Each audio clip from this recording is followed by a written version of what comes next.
सभी परम श्रद्धेय संतचरण, पूज्यपाद आचार्यगण, उपस्थित नागरिक सज्जन, माता भगिनी,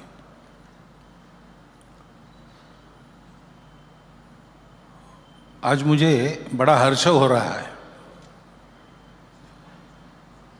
कि हमने तो अपना काम करते करते 100 साल पूरे किए, लेकिन यही काम करते करते जिनके 200 साल पूरे हुए हैं, तो एक सीनियर से मिलके एक जूनियर को जैसे लगता है, वैसा आज मेरा मन है। काम तो एक ही है, सनातन धर्म की रक्षा। कभी कभी बोलने में एक बात रूढ़ हो जाती है जो विपरीत रहता है, लेकिन कहते दूसरी तरह से। जैसे हम कहते हैं कि रोज पूरब में सूरज उगता है, पश्चिम में डूबता है, यही हम सब लोग कहते हैं। दिखता भी वैसे ही है, लेकिन वास्तविकता क्या है? सूरज उगता डूबता नहीं है। हम लोग सूरज की तरफ हो जाते हैं तब हमको लगता है सूरज उग रहा है, और हम लोग सूरज की तरफ पीठ करते तब हमको लगता है सूर्य अस्त हो गया। इससे धर्म जो है, धर्म तो चिरंतन है, शाश्वत है, और उन्हें हमने आपने बनाया न किसी ने बनाया। भगवान की इच्छा से सृष्टि बनी, सृष्टि का नियम साथ में आया, वही धर्म है। तो उसकी रक्षा करना तो वो तो सुरक्षित है, उसकी रक्षा करना यानी उसकी ओर उन्मुख होना। धर्मो रक्षति रक्षिता। जो स्वयं धर्म से चलते हैं, धर्म उनकी रक्षा करता है। तो धर्म की रक्षा कहाँ करनी है? बाहर जाकर नहीं करनी है, स्वयं के आचरण में। जो धर्म है, धर्म करना है। तो धर्म करना यानी क्या करना?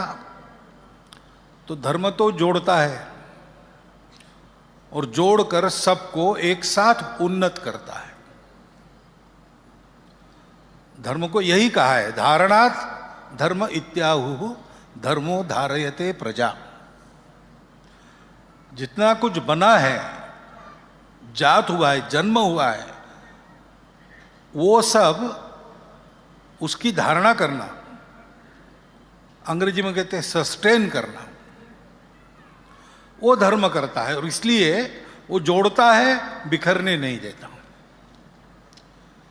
तो हमको अपना जीवन भी जोड़ने वाला और लोगों में बिखराव न आने देने वाला ऐसा करना पड़ेगा।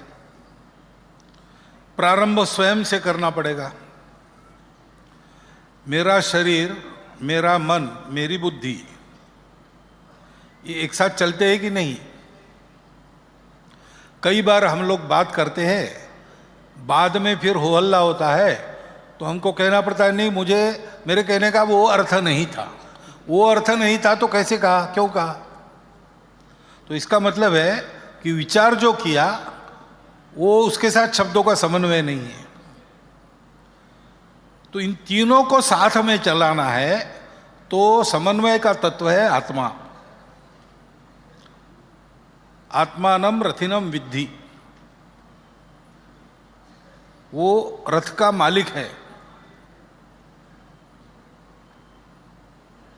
आत्मानम रथिनम विद्धि शरीरम रथमेवतु बुद्धिम तो सारथिम विद्धिम। बुद्धि सारथ्य करती, ड्राइवर है, मालिक बताएगा वहां ले जाएगा गाड़ी को, अपने मन से नहीं चलाएगा। और इंद्रियों को प्रकृति ने दिया है बाहर का दौड़, तो उसको रोकने का काम मन करता है। मन का लगाम बुद्धि के हाथ में होता है, और बुद्धि चलती है आत्मा के प्रकाश में, तब ये समन्वय हो पाता है। ऐसा समन्वय हो पाए, आत्मा का प्रकाश बुद्धि मन शरीर को मिले, इसलिए उपासना आवश्यक होती है। उपासना यानी पास बैठना। जब हम उपासना करते हैं, साधना करते हैं, पूजा करते हैं, तो जो पूजा के आराध्य है उनके पास बैठना होता है। इन्हें जैसे वो है वैसे होने का प्रयास करना पड़ता है। तो आत्मा के प्रकाश को बुद्धि पाती है, मन के लगाम बुद्धि के हाथ में रहते हैं, और इंद्रियों को मन अपना रोकता है अनिष्ट कार्य करने से। ये जो शरीर मन बुद्धि की तपस्या है वो उपासना है। संघ में नित्य उपासना शाखा है। यहां पर अपने यहां एक विशिष्ट पूजा है, विशिष्टाद्वैत पर आधारित सनातन वैदिक परंपरा की पूजा। अपने देश की परंपरा में सर्वत्र कुछ न कुछ रोज का आचरण दिया है। तो हमारे यहां शिक्षापत्री है, उसके भी 200 वर्ष पूरे हो गए। उसमें क्या है? आचरण की बातें दी है। सर्वसामान्य आचरण कैसे करना और अपनी विशिष्ट स्थिति में आचरण कैसे करना, क्योंकि महत्व उसका है, बोलने का नहीं है। बोलने वालों का काम नहीं होता है, करने वाला कर जाता है। 3 मित्र जंगल में फंस गए, रास्ता भूल गए, खोजने लगे, थक गए खोज खोज के। सामने एक गांव दिखा, वहां गए, कहा कि भूखे हैं, कुछ खाएंगे, बाद में रास्ता ढूंढेंगे। तो गांव वालों ने उनको थोड़ा सा दूध, थोड़ा गुड़, थोड़ा आटा दे दिया। सुखड़ी बनाई उन्होंने। सुखड़ी पूरी बनी नहीं तीनों के लिए, थोड़ी बनी, एक ही खा सकता है। अब अच्छे मित्र थे तो बांट के लेते, लेकिन ऐसे ही परिचित मित्र थे, कंपेनियंस थे। तो सोचा कि एक की भूख पूरी होनी चाहिए, इसलिए कौन खाएगा इसको? जो ठीक सपना देखेगा। अभी भूखे सोते हैं, भूखे आदमी को सपने ज्यादा पड़ते हैं। तो ये सपना जो देखेगा, अपना अपना सपना बताना, जिसका सपना सबसे अच्छा वो सुखड़ी खाएगा। सो गए। थोड़ी देर के बाद एक ने सबको जगाया, अरे भाई मुझे सबसे अच्छा सपना आया। क्या सपना आया? तो मैं सपने में उठकर चला गया जंगल के बाहर, एक शहर में पहुंच गया। वहां शहर के सारे लोग, शहर के मध्य में एक मैदान था, वहां जमा थे। मैंने पूछा लोगों को वहां क्या है? तो नए हो शहर में? हाँ नया हूं। तो हमारे शहर के राजा है, उनकी इकलौती बेटी है, उसके विवाह के लिए राजा ने हाथी के सूंड में माला दे दी है। हाथी सबको सूंघ रहा है, जिसको माला पहनाएगा वो राजा का दामाद बनेगा, आगे का राजा बनेगा, सुंदर पत्नी, संपूर्ण वैभव और सत्ता तीनों मिल जाएंगे। तो मैं तमाशा देखने खड़ा हो गया। हाथी सबको सूंघते आया, मुझे सूंघा और मेरे गले में माला डाल दी। फिर क्या देखते? सब लोग मुझे कंधे पर बिठाकर जुलूस से ले गए। राजमहल में बड़े बड़े धूमधाम के साथ वाद्यों की आवाज में मेरा विवाह हो गया। इससे और क्या चाहिए? मनुष्य जीता क्यों है? वैभव चाहिए, सुरक्षा चाहिए, सत्ता चाहिए। यह सब हुआ। अब इससे अच्छा क्या हो सकता है? दूसरे ने कहा तुम्हारा क्या सपना है? इससे अच्छा तो मुझे सपना आ रहा था। मैं सपने में जागा तो सामने विष्णु भगवान खड़े हैं और वो कहे कि वत्स, इस जन्म के बाद तुम्हारा मोक्ष निश्चित है, तुमको क्या चाहिए इस जन्म के लिए उतना अभी मांग लो। तो मैं मांगने ही वाला था, उतने में तुमने जगा दिया। फिर तीसरी की ओर देखने लगे तो उसने कहा कि भाई हमारा सपना इतना अच्छा नहीं था, इसलिए आप दोनों तय कर लो कौन खाएगा सुखड़ी। अब इनको पता चला कि तीसरा भागीदार नहीं बनेगा सुखड़ी में, तो न्याय का ढोंग करते हुए कहा नहीं नहीं, तीनों का सुनना है, फिर ही बाद में ही निर्णय करेंगे। तो उसने कहा ठीक है, आपने बोला इसलिए मैं बता रहा हूँ, बाद में मत चिल्लाना क्यों बताया। मेरे सपने में न राजकन्या आई न विष्णु भगवान आए, मेरे सामने तो एक भूत खड़ा हो गया जगने के बाद, और वो गुस्से में था। मैंने पूछा भूत महाराज क्यों गुस्सा कर रहे हो? तो तुम पर नहीं कर रहा हूँ, ये तुम्हारे 2 मूर्ख मित्र है। मैं इस पेड़ पे रहता हूँ, इधर पैर करके सोए, अब मैं उनको खाने वाला हूँ। मैंने कहा महाराज हमारे दोस्त है, उनको बेचारों को पता नहीं, अज्ञानवश उधर पैर करके सोए, आप छोड़ दीजिए उनको। तो बोले ऐसा नहीं होता है, आग जलने के बाद आप गलती से हाथ डालो या जानबूझ के डालो, वो तो जलाएगी। तो ये गलती हो गई है, इसकी सजा होगी, मैं इनको खाऊंगा। तो मैंने हिम्मत करके कहा, भूत महाराज वो तो निरपराध है, उनको फालतू, आप ऐसा करो, मैं इनका मित्र हूं, आप मुझे सजा दे दो, मुझे जो सजा आप दोगे मैं मान लूंगा, उनको छोड़ दो। तो भूत ने कहा अच्छा ठीक है, लेकिन तुम्हारी सजा तो ऐसी नहीं होगी कि तुमने प्रत्यक्ष कुछ नहीं किया। फिर इधर उधर देखा, बर्तन में क्या है? मैंने कहा सुखड़ी है। तो बोले खा जाओ, यही तुम्हारी सजा। मैंने कहा महाराज हमारा तो ऐसे तय हुआ। तो बोले तय हुआ मैं नहीं जानता, सुखड़ी खाओ, नहीं तो मैं दोस्तों को खाता हूं। तो मुझे सुखड़ी खानी पड़ी। ये दोनों दौड़े, बर्तन देखते तो सुखड़ी नजर आ रही। अरे जगाया क्यों नहीं हमको? तीनों मिलके भगा देते भूत को। तो बोले भाई तुम्हारे सामने विष्णु भगवान खड़े, तो तुम क्यों इधर उधर देखने वाले हो? और इसके बैंड बाजे बज रहे थे शादी के, सुना नहीं गया होगा। क्या है तात्पर्य? कि सपने देखने से नहीं होता, बोलने से नहीं होता, करने से होता है। और इसलिए ये जो आचरण है वो सिखाते हैं,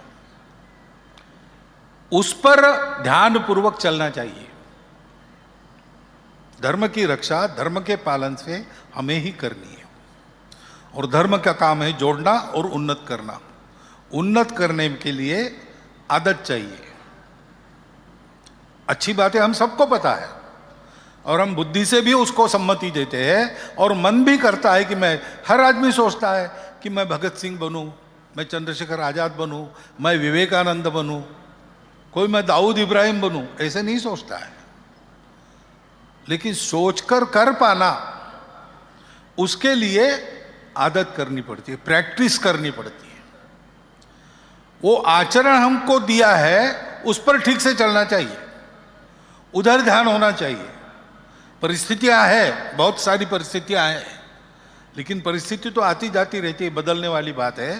परिस्थिति को जिसको झेलना है वो मैं हूं।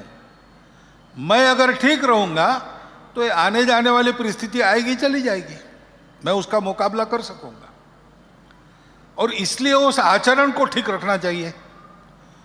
और दूसरी बात है, धर्म जोड़ता है, तो हमको जोड़ने वाला ही होना चाहिए, तोड़ने वाला कभी नहीं होना चाहिए। जोड़ना किसको कैसे, ये अपनी योजकता है, लेकिन सबको जोड़ना है। अमंत्रम अक्षरम नास्ति, नास्ति मूलम अनौषधम। कोई अक्षर ऐसा नहीं है जिसका मंत्र में उपयोग नहीं है, और कोई जड़ी बूटी वनस्पति ऐसी नहीं है जिसका दवाई में प्रयोग नहीं होता। वैसे ही अयोग्य पुरुषो नास्ति, कोई व्यक्ति अयोग्य नहीं होता सर्वथा, कुछ न कुछ सब में गुण रहता है।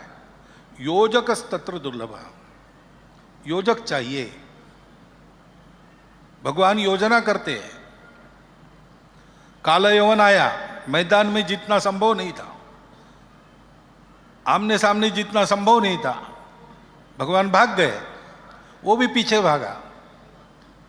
भगवान जानते थे इसका सामना मैंने नहीं करना है। तो एक गुफा में राजा मुचुकुंद सोए थे। 3000 साल असुरों के बाद असुरों से युद्ध किया और देवों को जिताया। तो देवों ने वर दिया, इन्होंने मांगा कि मैं बहुत थक गया हूं, अब मैं सोता हूं, मुझे नींद से जगाने वाला, मैं उस पर जगने के बाद क्रोध से देखूंगा, जल जाना चाहिए, मेरे विश्राम को किसी ने भंग नहीं करना चाहिए। देवों ने तथास्तु कह दिया, वो सोए थे। कृष्ण उस गुफा में गए, उसके शरीर पर अपना नीलाऊ सुख डाल दिया और स्वयं छुप कर बैठ गए। काल यवन आया, उन्होंने देखा कि ये खेस कृष्ण की खेस है, इनके शरीर पर पड़ी, ये कृष्ण ही होंगे। उसने केस को खींच के एक लात मारी, मुचुकुंद गिर जगह, काल यवन भस्म हो गया। अब सोए हुए मुचुकुंद का भी उपयोग है, ऐसे हर बात का उपयोग है। और इसलिए गुण दोष सबके होते हैं, किसको कितना अंतर पर रखना ये अपना चॉइस है, लेकिन किसी को रिजेक्ट करना आवश्यक नहीं है। भगवान की बनाई सृष्टि में एक सूखा घास का तिनका भी उसका कुछ न कुछ प्रयोजन है, इसलिए है।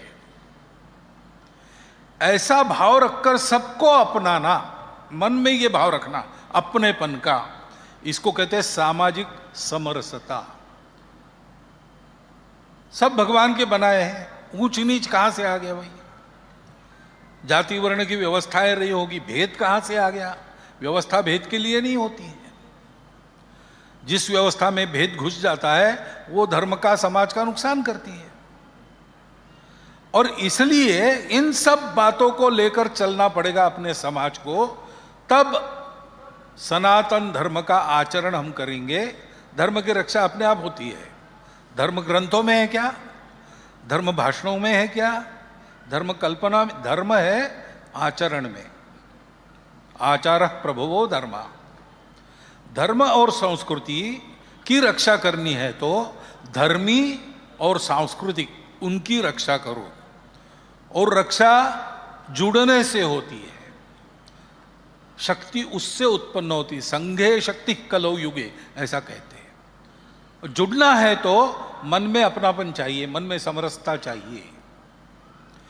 यह उपाय है। आज के परिस्थिति में संपूर्ण दुनिया को रास्ता दिखाने का काम भारत के पास ही आने वाला है। इससे हम छूट नहीं सकते, वो हमको आज ना कल करना ही पड़ेगा। दुनिया के पास समस्याओं के उत्तर नहीं है, ये हम करेंगे। करेंगे तो हमको ऐसे तैयार होना पड़ेगा। और ये बात ध्यान में रखकर 100 साल पहले जैसे संघ निर्माता ने हमको इन बातों को सिखाया, इसके प्रैक्टिस में डाला, वैसे 200 साल पहले स्वामीनारायण महाराज ने हम लोगों को ये शिक्षा दी, इसके प्रैक्टिस में डाला है। काम एक ही है, दो अलग स्वरूपों में चलता है, क्योंकि मनुष्य समाज विविध है। एक ही रास्ते से सब लोग चलेंगे नहीं, सबको अपने रुचि प्रकृति के अनुसार अलग अलग रास्ता चाहिए। तो रास्ते अलग है लेकिन जाना एक ही है।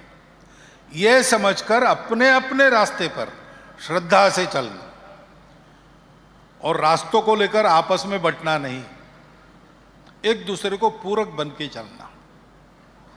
ऐसे चलना पड़ेगा। दोनों रास्तों के परिणाम सामने है, वो अत्यंत उत्साहवर्धक अनुकूल परिणाम है। यहां गुजरात प्रदेश में विशेषकर हम देखते हैं कि व्यसन मुक्ति, व्यसनों से मुक्त है सामान्य समाज भी, और सेवा की प्रवृत्ति बहुत जोरदार है। क्यों है? स्वामीनारायण संप्रदाय का काम 200 वर्षों से चला है। यह प्रत्यक्ष आचरण में जो बदल आता है उसका उदाहरण है। संघ 100 साल का हो गया, उसका भी एक प्रभाव है। तो हम देखते हैं कि संघ के स्वयंसेवकों के साथ साथ समाज भी अपने आचरण को उस वातावरण में बदल लेता है। ये इन सब कार्यों का परिणाम है। वास्तव में ये जो कार्य है, जो अध्यात्म के आधार पर दुनियादारी की उठापटक से दूर चलते हैं, वो वास्तव में मानवता को, सृष्टि को साथ लेकर परमेष्ठि की ओर बढ़ने के लिए तैयार करने वाले कार्य है। और इसलिए मुझे आनंद हुआ कि जिनका अनुभव हमसे 100 साल का ज्यादा है, हमने 100 साल पूरे किए, तो उनके पास जाकर बैठने को मिला। एक प्रत्यय आ गया कि हाँ, हम सब लोग ठीक राह पर है, हम चल रहे हैं। अनुभवों के आदान प्रदान से कुछ मिलता है, वो हमको मिला। और इसलिए यहाँ पर बुलाकर मुझे इस उद्घाटन समारोह में अपनी भावनाएं व्यक्त करने का अवसर आप लोगों ने दिया, इसलिए मैं आप सबका धन्यवाद करता हूँ। 200 वर्ष पूरे करने पर आपका, कार्यकर्ताओं का और कार्य का अभिनंदन करता हूँ। और हम सब लोगों को निरंतर आगे बढ़ते हुए, परस्पर पूरक रहते हुए इस सृष्टि के कल्याण के लिए संपूर्ण विश्व को धर्म देने वाला भारत खड़ा करना है, शीघ्रतापूर्वक खड़ा करना है। इसलिए हम ऐसे ही मिलते रहेंगे, चलते रहेंगे, इस संकल्प को व्यक्त करता हूं और मेरे 4 शब्द पूरे करता हूं। धन्यवाद।